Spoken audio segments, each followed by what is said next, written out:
Салам достор, биздин каналга жазылыңыздар. Башкалар көрсөтпөгөндү биз көрсөтөбүз. Октоп аткан киши ким? Сиздин жаныңызда. Ишкерби де биздин жетекчилерденби? Мамлекет мага эмне кылып атат? Шаар мага эмне кылып атат? Мен мамлекетке эмне кылып атам? Эмне жардам болуп атат деп дайыма өзүнө ушу суроону берип анан жашаш керек да. Эртең менен турганда, кеч жатканда. Салык деген бул мындай элдин акысы да. Мен дагы силерге таза туруп берейин шаар башчысы. Bir işti kılıç kıyın, kılbay koysa andan beş metre kıyın dedi de. Bugünkü işte ertenkine kaldırıp koysa daha kıyındayım, daha bitmedi, erten kılavuz demiş. Şunun için akırındık menen işteyvere turgan olsa bir ayda kişine çalışıp olur. 3 ayda çok özgür olur, 6 ayda el rahmatına başlaydı. Betke aytkan sözdün zarı yoktu. Varlık mesele açık aytkan aytkan. Lan hem ikinci çerti şaharda da ondoş gerekti. Şaharga kirse Yaşılganda mene bütün temir konteyner olup ketipti. $10.000 жардам берген. Men аябай кубанып турам да. Биздин балдарыбыз уже келип инвестор болуп баштапты да. Биздин балдарыбыз ушундай чоң миллиард деген акчаларды салып ишканаларды ача баштады. Биздин балдарыбыз ушундай жардам бере баштапты да. Алтындай болгон убактыңыздарды бөлүп ушу шаарга көңүл буруп бир семинарга катышып берели деп келгениңиздерге чоң ыраазычылык билдирем. Себеби ишкердин ар бир убактысы эсептелүү, ар бир убакыт тыйын акча дегенде, ошон үчүн силерге чоң ыраазычылык билдиребиз. Эми мынау жерде доклад жазыптыр, бир 5-6 барак, бирок мен эми буну окубай эле чын жүрөк менен сүйлөшөбүз силер менен. Мынау быйылкы жылда азыр өзүңүздөргө айтып кетпедикпи? Biz çoğun ыраазычылык билдиришибиз керек да, урматтуу президентибизге. Себеби 2018 жылда мына шайлангандан кийин эле ушул өзү аймактарда иштеп, ар бир айыл кыштактагы проблемаларды өзү жакындан билген президент катары, ушул региондордо иштеп кеткен президент катары, ушул барганда эле биринчи жарлыгын 2017 жылы шайланды, 18 жылда мына аймактарды өнүктүрүү жылы деп жарлык кабыл алып берди да. Көп жерге барсаң, айылдарда мен ошол мезгилде областта жетектеп турдум эле. Мына качан өнүгөбүз, мына аймактар жылына карата иштер болгон жокко, биздин айыл өнүгүп кеткен жокко деген эл ошондой суроолорду да берип атты да. Бирок биз көзүбүз жетти да. Бул жарлыктын алкагында өнүккөн мамлекеттерде деле 30 жыл, 40 жыл ушундай жарлыктарды кабыл алгандан кийин, ошо 30 жыл, 40 жыл керек болсо 50-60 жылдан кийин ошол жарлык өзүнүн жемишин берет да. Биз ошону түшүнгөндөн кийин, мына 2019 жылда урматтуу президентибиз дагы аймактарды өнүктүрүү жана өлкөнү санариптештирүү жылы деп эң керектүү убакта эң керектүү жарлыкты кабыл алып берди да. Бул жарлык, бул закон. Bunu bardığımız, işkerbi, memleketlik, koğumduk işkerbi, bardığımızga zakon birday da. Bunu kalabasak dağı ошол мыйзамдын аркалында иштейді, мүмкүнчүлүккө жараша аткарышыбыз керек, өзүнчө программа кабыл алып. Мына өкмөтүбүз дагы ушул жарлыктын алкагында программа кабыл алып иштерди алып барып атат. Биздин Ош шаарындагы өзүнчө программа кабыл алып, ушул жарлыктын алкагында иштер аткарылып атат. Эми ар бир ишкерби, ар бир шаар башчысы, жетекчиби, жөнөкөй жаранмы, мамлекет мага эмне кылып атат, шаар мага эмне кылып атат, мен мамлекетке эмне кылып атам, эмне жардам болуп атат деп дайыма өзүнө ушу суроону берип анан жашаш керек да. Эртең менен турганда, кеч жатканда ушул эмне кылып атам деп. Колдон келген аракетибизди азаздан жасай берсек, үй бүлөдө деле, иштеп аткан ишибизде деле, шаарыбызда, мамлекетибизде ошондо акырындап жылыштар боло берет да. Анан кээде мындай айран калабыз, ушул өзүнүн иштеп аткан ишканасынын эки жагын оңдоп түздөп койбогон, же болбосо кабинетин оңдоп түздөп койбогон, же ошол иштеп аткан кафе, ресторанын астын түздөп оңдоп койбогон ишкерлерди көрүп, анан кээде катуураак айтканга да туура келип атат да. Сиздер менен отуруп, мына азыркы айткандай, сиздердин башыңыздарды бириктирип, ушул шаардагы болуп аткан иштерди аз болсо да көрсөтүп, Анан кимдер ушул шаарга жардам берип атат? Баягы атын атаса куту сүйүнөт деп жакшы сөз бар. Мен пока өзüm чөнтөгүмөн эчтеке кыла элекмин. Бул болуп аткан иштер бардыгы азыркы сиздердин ишкерлердин эсебинен түшкөн, салыктан түшкөн акчалар, элдин акчасы дегенде, ошону биз туура пайдаланып, элдин акчасын элге өзүнүн максатына иштетели деген аракеттер болуп атат да. Мына быйыл бизде Кудай буюрса чоң жумуш орундары түзүлүп атат. Чоң ишканалар ачылардын астында турабыз да. Мына Союз мезгилинде курулуп жок болуп кеткен текстилдүү фабрикаларды кайрадан мына курулуп атат да. Шаардык мэрия ошолорго биз шарт түзүп берип, жерлерди узак мөөнөткө мына жерди сатып жүрбөстөн, бекер берип жүрбөстөн ошол арендага берип атабыз да жерлерди 49 жыл мөөнөткө. Ошол дагы ишкер дагы миңдеген жумуш орундарын түзүп, жер салыктарын төлөп, ошол пайда салыктарын, подоходный киреше салыктарын бардыгын төгүп, шаардын экономикасына пайда келтирсин деп, шаардык мэрия ошол жерлерди берип атат. Мамлекет тарабынан мына ошол ишкерлерге колдоо максатында узак мөөнөттөргө өздөрүндө дагы Кудайга шүгүр акчалар бар экен, бирок мамлекет тарабынан да мына Российский кризистик фонддон акчалар берилип атат. Бул кепилдик фонддор, мына Российский кризистик фонддун өкүлдөрү бардыгы азыр мына Ош шаарында ачылды да. Убагында мен областты жетектеп турсам дагы ошо Российский кризистик фонддун жетекчисине кире алган эмесмин да. Кире алган эмесмин. Губернатор болуп да кире алган эмесмин. Сүйлөшө алган дагы эмесмин. Мүмкүнчүлүк да болгон эмес да, чынын айтыш керек. Азыр мына президентибиздин жардамы менен, президенттин ушул аракети менен мына ошол түштүк региондогулар Бишкек шаарына келип көрүнгөн эшикке каккылабасын деп мына бардыгын силерге шарт түзүп берип, ошо Ош шаарына түзүп берди. Азыр Баткен, Жалал Абад областтарынан Ош областы, Ош шаардыктар ушул жерде өкүлчүлүк ачылды да. Бул дагы мына сиздерге болгон камкордук да, мына мамлекет тарабынан. Шаардык мэрия дагы мына өзүбүздө ошол кепилдик фонд бар. Кээ бирки жаңы баштап аткан ишкерлер болсо, мындай ишкерлик кылам деп турган болсо, биз тараптан сөзсүз колдоо болот. Мыйзам чегинде баягы проекттин долбоорлору болсо, кредит алам деп турган болсо, залогдору болсо, биз аларга жардам бергенге даярбыз. Эгер баягы залогко жетпей турган болсо, биз кепилдик фонд тарабынан дагы өз жардам бергенге даярбыз да. Биздин эшик ишкерлер үчүн дайым ачык. Силерди мына колдогонго биз даярбыз.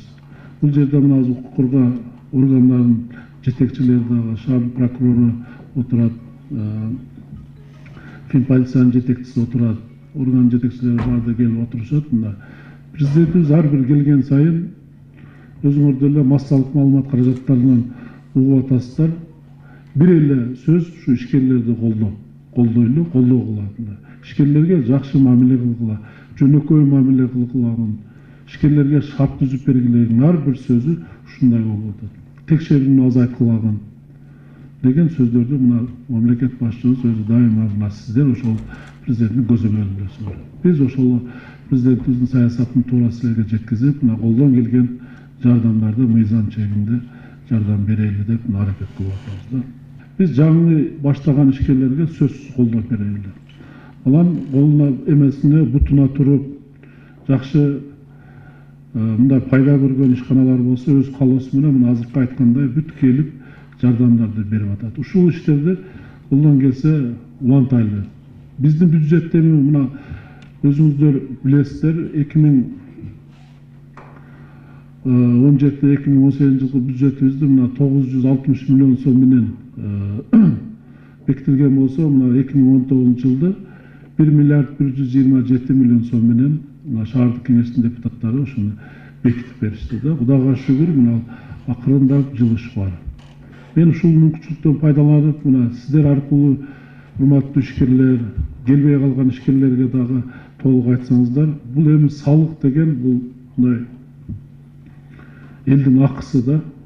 Элдин акысы, ушуну жашырбай салыкты мындай туура төгүп берсеңиздер да.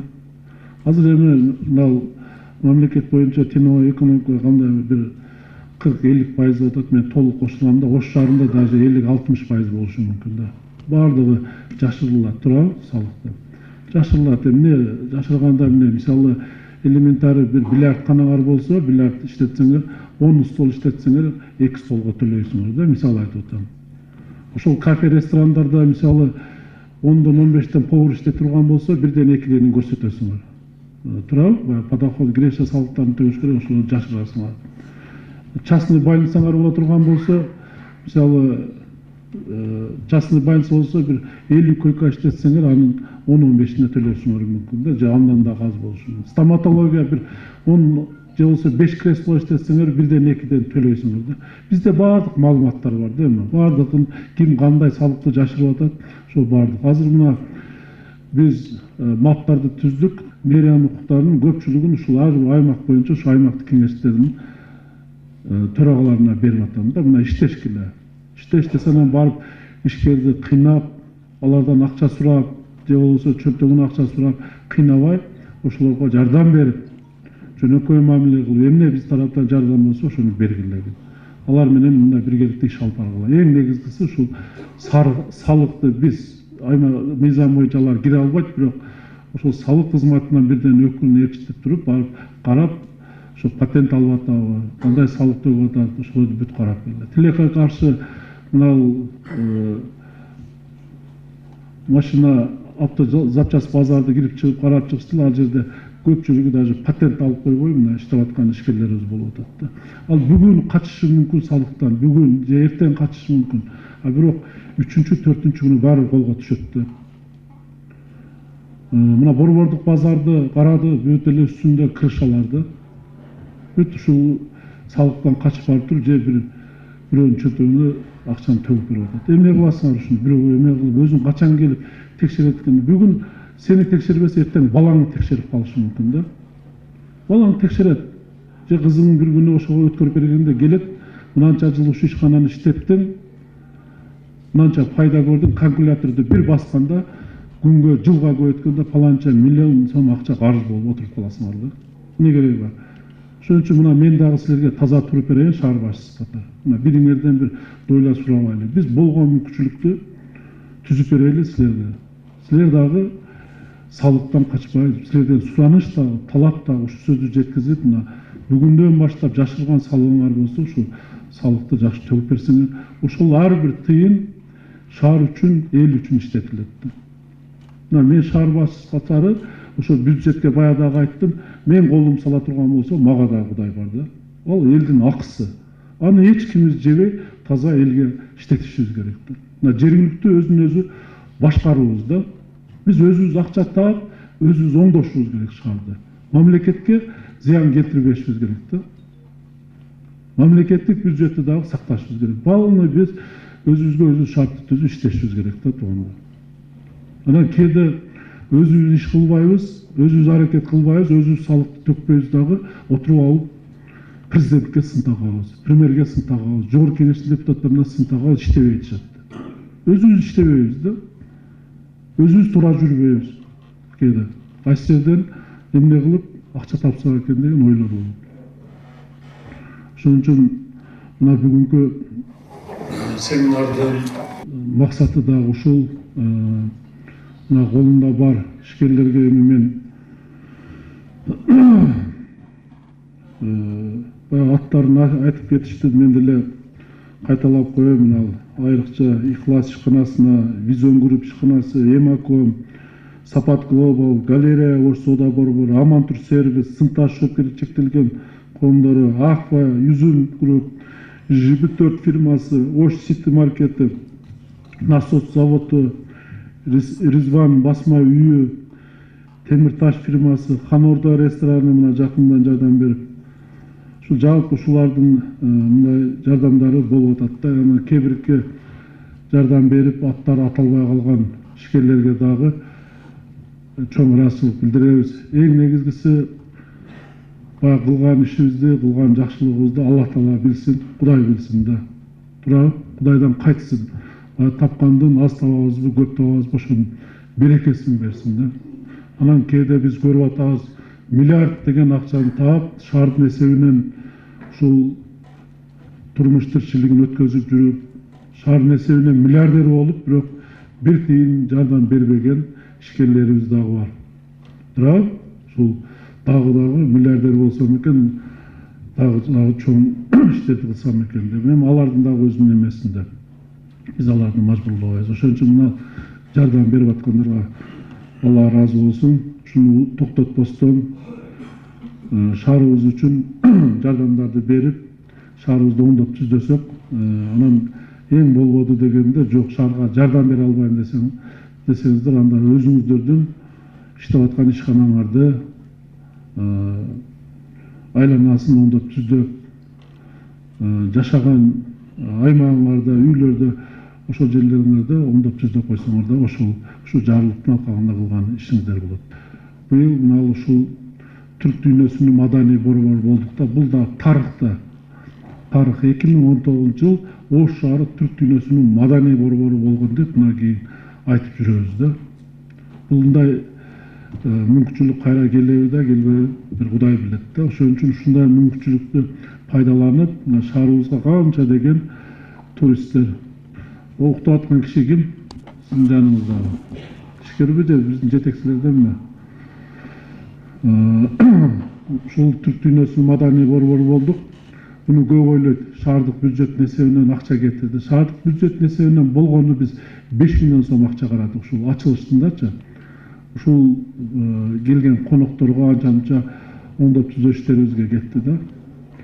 Бирок бир 2 миллиондой дагы турат. Бунун жабылыш азем болот ноябрдын аягында. Дагы ошондой туристтер келет да. Ушул түрк дүйнөсүнүн маданий борбору болгондо мына билинбеген менен канча туристтер келди. Турат, мына мейманкана, гостиницанын жетекчилери болсоңор, ушул жерде отурсаңар билесиздер. Бир дагы мейманкана бош калбады да.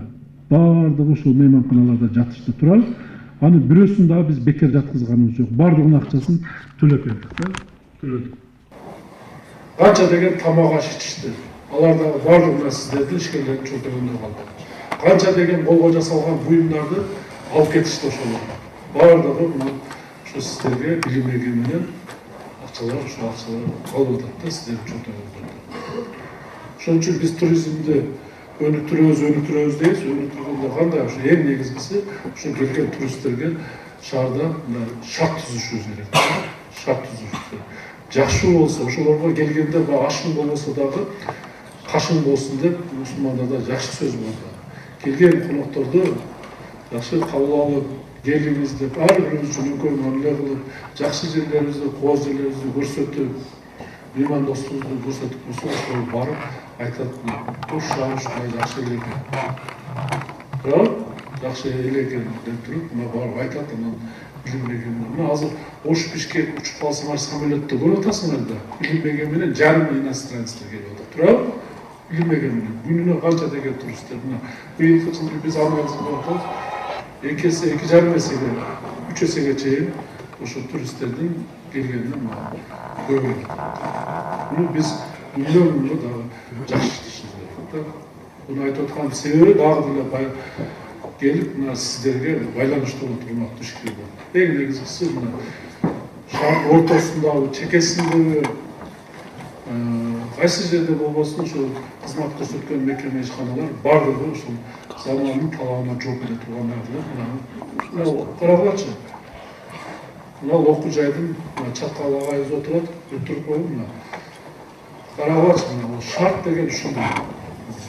Өтүрүп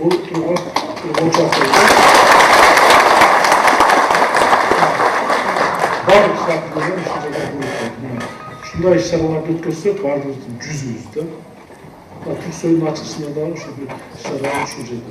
Келген түрктөр дагы, келген туристтер дагы Ош шаарындагы окуу жайларды, бир эле окуу жай эмес, бардыгы Ош мамлекеттик университети жана башка бардык окуу жайлары ушундай жакшы өнүгүп жүрүшөт. Бул дагы ушул президентибиздин жардамы алып. Ар бир жетекчи өзүнүн ишин ушундай аткарып атат. Бул эми бир ишти кылыш кыйын, кылбай койсоң андан бешбетер кыйын дейт да. Бүгүнкү ишти эртеңкиге калтырып койсоң дагы кыйындай болот, дагы бүтпөйт, эртең кылабыз дебеш керек. Ошон үчүн акырындык менен иштей бере турган болсок, 1 айда кичине жылыш болот, 3 айда чоң өзгөрүү болот, 6 айда эл рахматын айта баштайт. Бир жылда чоң өзгөрүүлөр болушу турат. Ошон үчүн жалгыз биз аракет кылсак жылыш азыраак болушу. Ошон үчүн сөзсүз сиздердин жардамыңыздарга, сиздердин аракетиңиздерге биз муктажбыз да. Биргеликте иш алып кетсек, биргеликте сөз чыгыш болот. Анан баардыгыбыз ынтымак болсо, биримдүү болсо, анан эл дагы биздин айтканыбыз дубат кой, мен деле үйдүн астын оңдоп түздөп коет, жана кошуна жасап коет деп турат. Кээде мына азыр көрүп атабыз, чоң, например, мына Шайыттөө деп коебузбу, Шайыттөө бүт строительный магазиндер да. Арасында анча Кудайдан корккондору астына брусчатка басып, кичине оңдоп түздөп койгон. Көпчүлүгү эптеп эле ачып туруп, ошол жерде акча тапсын. Ошол магазиндердин ээлери тапкандар насип кылсын. Көп эле акча табат да, мына областтын баардыгы ошол жерге индустрия материал алышат да. Обороттору канча экенин биз билебиз. Бирок биз аларга кызыгып, аларды бир мындай иштерине тоскоолдук келтирейин деген оюбуз жок. Бирок ошол отурган жерин түздөп койгон бир элементарный бир 20 квадрат метр брусчатка басып койгон ишкерлер чыгат да. Бир 5 метр лоток коюп койбойт да ошол жерге. Астында бактаракка кичине суу куюп койбогон ишкерлер болуп атат да. Мына эми биз убакытка байланыштуу аз-маз көпчүлүк командировка болуп калып атат. Бош убактыбызда мына эртең менен чыгып баардык жерге барып атабыз. Дагы ошол жерде көп ойлошу мүмкүн, сарбашып бир камеранын астында өзүн көрсөтүп, таңгамал жетекчилер чыгып атат. Биз андайдан эмес, мен керек күндүз деле чыксак болот. Эртең менен баардыгы көрүнөт да, кайсы жерде мындайча айтканда кемчиликтерибиз бүт көрүнөт. Себеби баардыгы жабык турат, эл аз болот. Ошон үчүн баардыгыбыз мына таңкы саат 5-те туруп алып, 6-да чыгып ошо кыдырып атабыз да. Баардыгы азыр мына Западный Кулатов кичиктерин көргөндөр аябай оор болду. 300ге жакын күлкөлөр калып койду. 300ге жакын. Эми бир чети жаман көрүп атышат бизди ишкерлер, ушу алып койду, тоскоолдуп койду. Мына эми экинчи чети шаарды да оңдош керек. Шаарга кирсе, жашырганда эмне? Бүт эле темир контейнер болуп кетиптир да. Мындай карасаң, өлүккөн мамлекеттерге барып атасыңар, келгенден кийин шаарыбыз жүдөөгөндөй көрүнөт да. Бир күн, 2 күндөн кийин анан көзүм ошо кайрадан көнүп жакшы көрүнүп атат. Бир күн, 2 күн мындай бир эгер Турциядан учуп келип эле Ошко түшүп калчы кандай болот? Тура Россиядан түшүп келип Ошко түшүп калчы шаар кандай экенин ошондой билет. Эми тиричилик керек болгондо. Тиричилик керек. Бирок баардыгы мыйзам чегинде болушу керек. Шаардын дагы эки жагын карашыбыз керек. Биз жөн эле аларды тепкилеп көчөгө чыгарып койгонубуз жок. Ошол ишканаларды жерлерди берип чоң ишканалар түзүп атат. Мына кечээ мен барып ошол заводдорду барып көрдүм жеринде. Жумушчулар келбей атат дейт. Бүт сырттан алып келип атабыз дейт. 30 миң, 40 миң сомдон айлык беребиз деп атат. Эгер бүтүп калса 50 миң, 60 кесибине жараша айлыктарды беребиз деп атат. Ошол ихлас компаниясы, ошо фабрика, машиностроительный, Средний Азияда жок машиностроительный завод түшүп атат да. 1000 адам жумуш орду менен камсыз болот. Мына текстильный фабрика быйыл жыл аягына чейин бүтүрөбүз. 2 корпусу бүтсө 2,5-3 миңге жакын жумуш орду түзөт. 2020-жылы толук бүтөт. Ал 7 миңден 10 миңге чейин жумуш орду. Бул чоң иштер да, чоң иштер да. Тура, мына бүт сыртта жүргөн жарандарыбыз келип ошол жерге жумуш менен камсыз болсо болот да. Баардыгы ушул мамлекет тарабынан болуп аткан камкорлук. Мына биз буларга шүгүр дешибиз керек. Бир чет мамлекеттен бир мына страница инвестор келе турган болсо, 2 колдоп мындай көтөрөбүз да, мына келип $10 миң жардам берди. Мен аябай кубанып турам да. Биздин балдарыбыз уже келип инвестор боло баштаптыр да. Биздин балдарыбыз ушундай чоң миллиард деген акчаларды салып, ишканаларды ача баштады. Биздин балдарыбыз ушундай жардам бере баштаптыр. Качан бир мезгилде урсагыбызды тойгозо албай, ачык айтайын.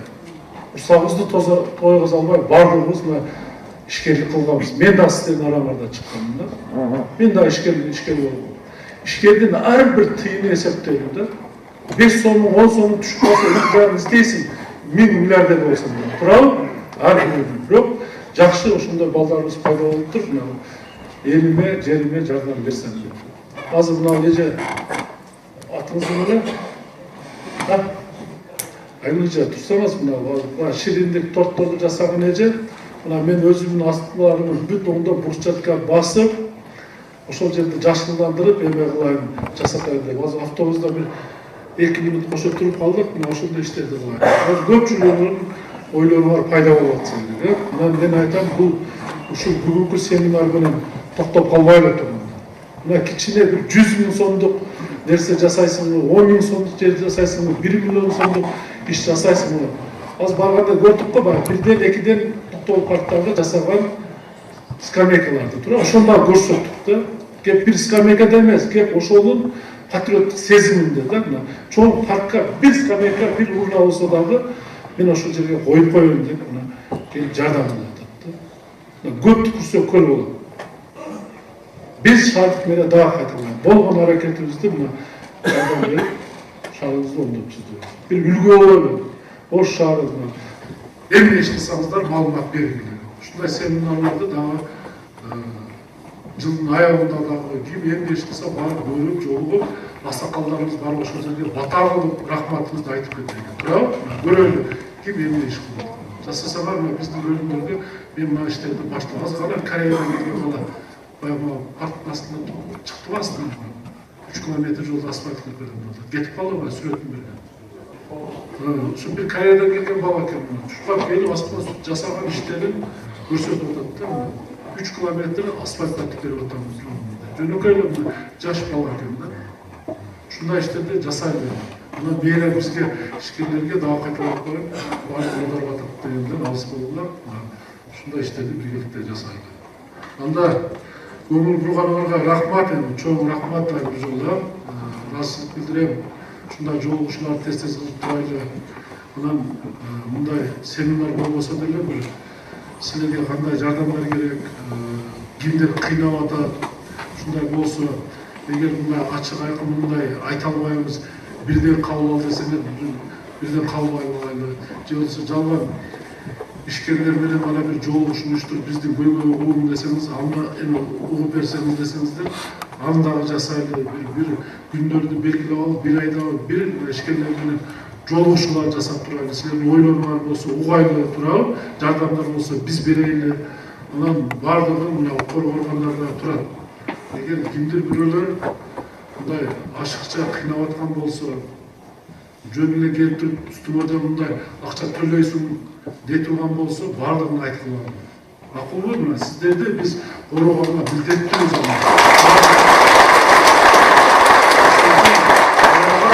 эч ким акча төлөбөгүлө баардыгы мыйзам чегинде салыкты төлөгүн болду ашыкча акча төлөбөгүлө аны ачык айкын кээде биз сөздөрдү угуп калып атабыз да шаарда мынандай болуп кетти андай бириң дагы айта элексиңер мага мынау келип мени тонооду же болбосо мына укук коргоонун акча сурады деп баардыгы таза жакшы жаш балдар келди укук коргоонго баардыгы мына иштеп берели эмне жардам беребиз дегенде бүт баардыгы мына президенттин көзөмөлүндөбүз мен баш болуп көзөмөлдө макулбу ошон үчүн бетке айткан сөздүн зары жок да баардык нерсени ачык айкын айтып коелу кимдер менен ким мындай ишкерлерге тосо турган болсо атайын мамлекеттик органдар бар алар менен күрөшөт күрөшпөйбү алы жетпейби анда биз ачык айкын министрине жетекчисине сунушту беребиз аны алмаштырып жакшы коркпой иштей турган жетекчини коюп берип ишкерге толук биз шарттарды түзүп беребиз туурабы ошон үчүн баардыгын ачык айткым чоң рахмат эгер